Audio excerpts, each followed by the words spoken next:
तो दोस्तों, सभी को जय राम जी की। तो आज हम कुछ आसनों का अभ्यास करेंगे और उनके क्या क्या फ़ायदे होते हैं उनको जानेंगे। सर्वप्रथम हम भुजंगासन का अभ्यास करेंगे।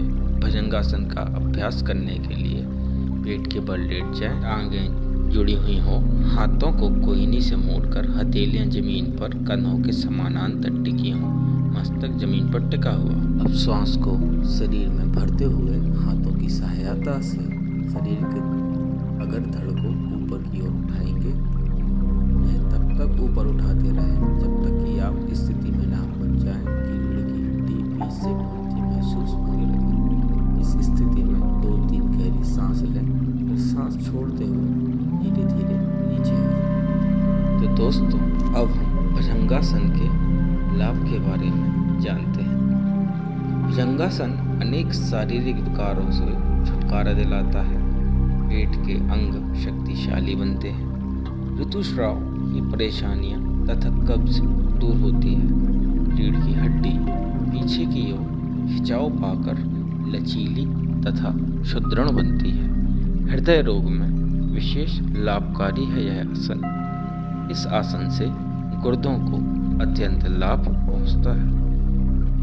सर्वाइकल स्पॉन्डिलिसिस के रोगियों को विशेष लाभ पहुंचता है। इस आसन के निरंतर अभ्यास करने से कमर की लोच लचक बढ़ जाती है तथा कमर दर्द दूर होता है। अब धीरे धीरे सांस को छोड़ते हुए पुनः पूर्व स्थिति में आ जाएंगे।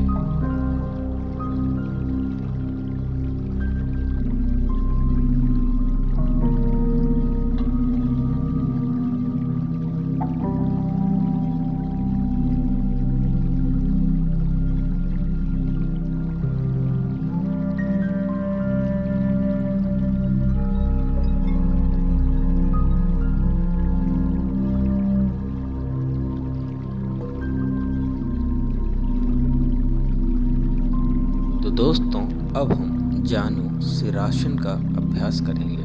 जानु सिरासन का अभ्यास करने से पहले सर्वप्रथम दोनों पांव सामने फैलाकर बैठ जाएं और रीढ़ की हड्डी सीधी रखें। तत्पश्चात अपना दायां पैर मोड़कर पंजा बाएं पांव की जांघ से लगाएं और दोनों हाथ जोड़कर ऊपर उठाएं। धीरे धीरे आगे झुकें। दोनों हाथों से बाएं पांव का पंजा पकड़ें और नाक घुटने में लगाएं। 2 मिनट इसी मुद्रा में रहें। फिर यही क्रिया दाएं पांव से दोहराएं। जानु सिरासन के लाभ: पाचन संस्थान सुदृढ़ बनता है। आमाशय के रोग तथा विकार दूर होते हैं। मोटापा कम होता है।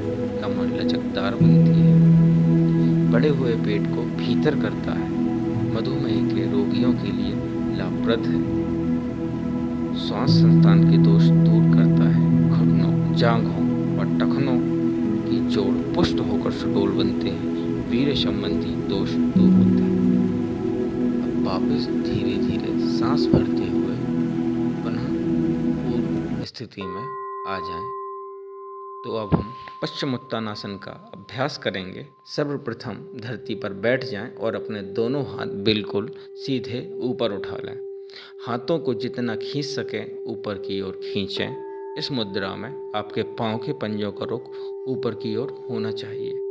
सांस छोड़ते हुए पेट अंदर की ओर दबाएं और धीरे धीरे कमर सीधी रखते हुए पूरे धड़ को नीचे झुकाएं। रीढ़ के बीच से झुकने का प्रयास ना करें। घुटनों को बिना मोड़े आगे की ओर झुकते जाइए और कोहनियों को जमीन पर टिकाते हुए माथे को घुटनों से या घुटनों से आगे लगाएं और अपने पंजे पकड़ने की कोशिश करें। शुरू में आप कुछ कठिनाई अवश्य अनुभव करेंगे, किंतु निरंतर अभ्यास से आप ऐसा कर पाने में सफल हो जाएंगे। यदि माथा घुटनों से या घुटनों से आगे ना लगे तो सांस भरते हुए पुनः प्रयास करें। इस स्थिति में गहरी सांस लें। शुरू में 3-4 गहरी सांस लेने की अवधि तक इस स्थिति में रहिए। दोस्तों, अब हम पश्चिमोत्तानासन के लाभों के बारे में जानते हैं। कुछ सर्वश्रेष्ठ आसनों में से एक पश्चिमोत्तानासन की मुद्रा में पाँव की एड़ी से रीढ़ की हड्डी के शिखर तक पूरा शरीर खिंचाव पाकर लचीला बनता है। इस आसन द्वारा सुषुम्ना नाड़ी द्वारा सांस लेना संभव होता है और पाचन संबंधी तकलीफें तथा जठराग्नि प्रज्वलित होती है। मोटापा घटता है तथा पूरा स्नायु तंत्र सक्रिय होता है। कमर दर्द, बवासीर के लिए यह आसन रामबाण दवा है। कुछ क्षण इस स्थिति में रहकर वापस धीरे धीरे सांस भरते हुए वापस पूर्व स्थिति में आ जाएंगे।